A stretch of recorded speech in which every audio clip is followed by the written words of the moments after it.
The smaller 1,100 horsepower engine. Great performer below 25,000 feet. The verdict's back to come up. Stu Horn in that Rolls-Royce and Merlin engine in front of the P-51 Mustang. He's flown 300 different types of planes, and there's special paint job on this P-51 to get a chance to look at up close. This guy can 1, 2, 3, and for the 4-point hesitation roll pass. The sounds of the Rolls-Royce. Of course, the British made the Rolls-Royce Merlin engine, double R engine. They couldn't build them fast enough during the war to keep all the airplanes happy. The Typhoon, the P-51, the Legacy Bomber, they all were using that Rolls-Royce Merlin engine. They came to the United States and said, hey, can you help us build the engine? So Packard said, sure. So Packard started building the Rolls-Royce Merlin engine under license to Rolls-Royce. And that's what's in front of Scott Yoak's airplane today. And I should say a freshly overhauled Rolls-Royce Packard engine in front of this airplane. And you wonder why air shows cost money? That airplane, well, it's looking at probably $300, $350, maybe even $400,000 to overhaul. Overhaul, not to buy, but to overhaul your engine. That Rolls-Royce Packard engine.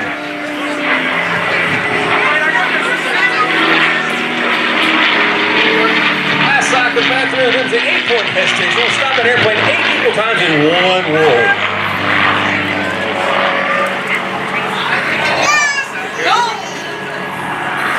He checked out the airplane in the P-51 Mustang probably about 25 years ago, so to find not just this airplane.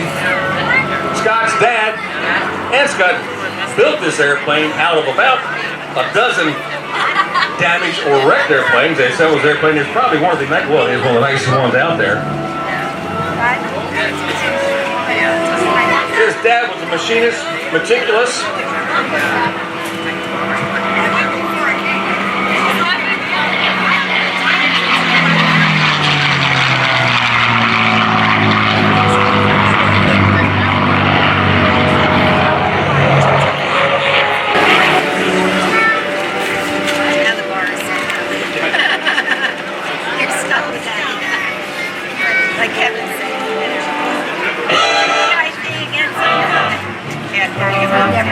There's your F4U Corsair, down the deck, R2800, crank that plus 2,000 horsepower.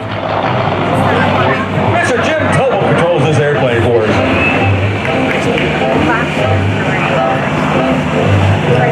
The Bent-Wing Fighter, Whistling Death.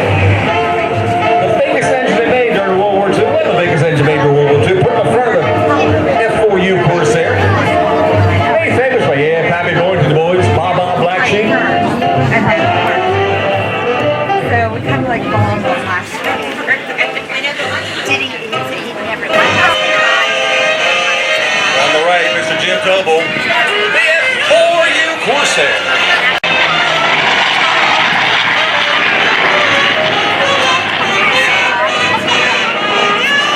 So you put that 2,000 horsepower. What do you think it costs to operate that airplane just in fuel alone? Cross-country flight will bring the power back to cruise model, bring it back to probably 75 to 65% power. He's pumping in excess of 80 gallons an hour to keep that airplane flying. At full bore, that about doubles at full bore. But in cruise mode,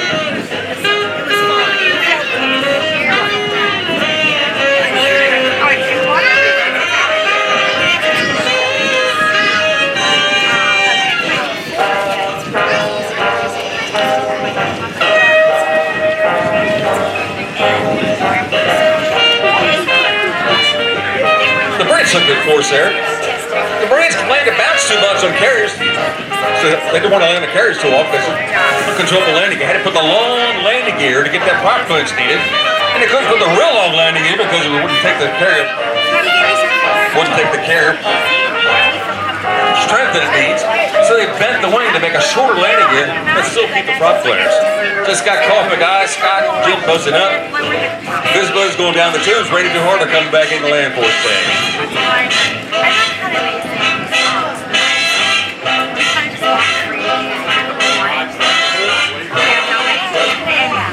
Definitely made a difference in fire, there were a lot of things like that. So there were a couple things like, I was looking to be like, let me go to this store. Mr. Jim Tobul, short front of the F4U Corsair. Corsair. Goodyear produced them. We went and tried to get James Paul produced this one. Yeah, this year's not very good. Jim plants some A's. Nice, beautiful wheel leg. Hold the tail up just as long as you can. Point that nose straight down the runway. You see how far back he is sitting in fuselage? He has no visibility over the nose of that airplane. You got it. You'll probably see him start S-turning back and forth. Look at the right side, turn left. Look at the left side, turn right. Learn himself before he makes the turns each time. No, I think that's good.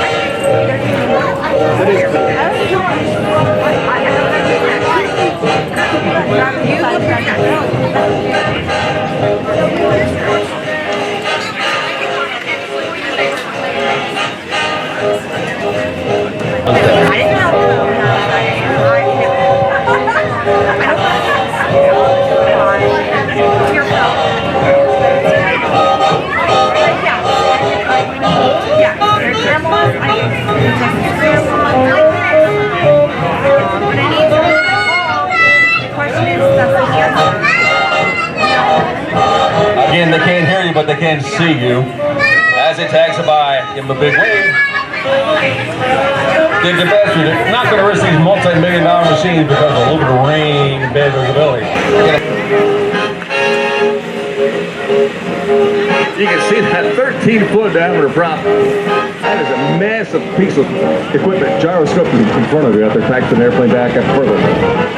Tower Force this afternoon. Again, he's looking side to side, making sure there's no blind in front of him out there. You cannot see over the nose of that Corsair. You look how big and round that engine is, how far back Jim's sitting. Nothing over the nose. You might be able to see the hangar up here. That's about it.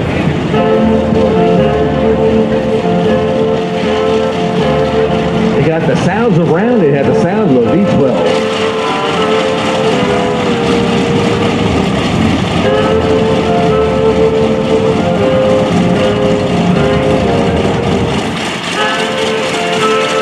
Steve Carter, Pat Robinson out there working the ramp for us, keeping the airplane gassed and fueled, and put the smoke on the tanks for us, park the airplane for us. Make sure everything happens when it's supposed to on time today, but Mother Nature, she doesn't care about that. She can pull the head up there and make it rain anytime she wants. Take the building, just put it out the top of the trees out there.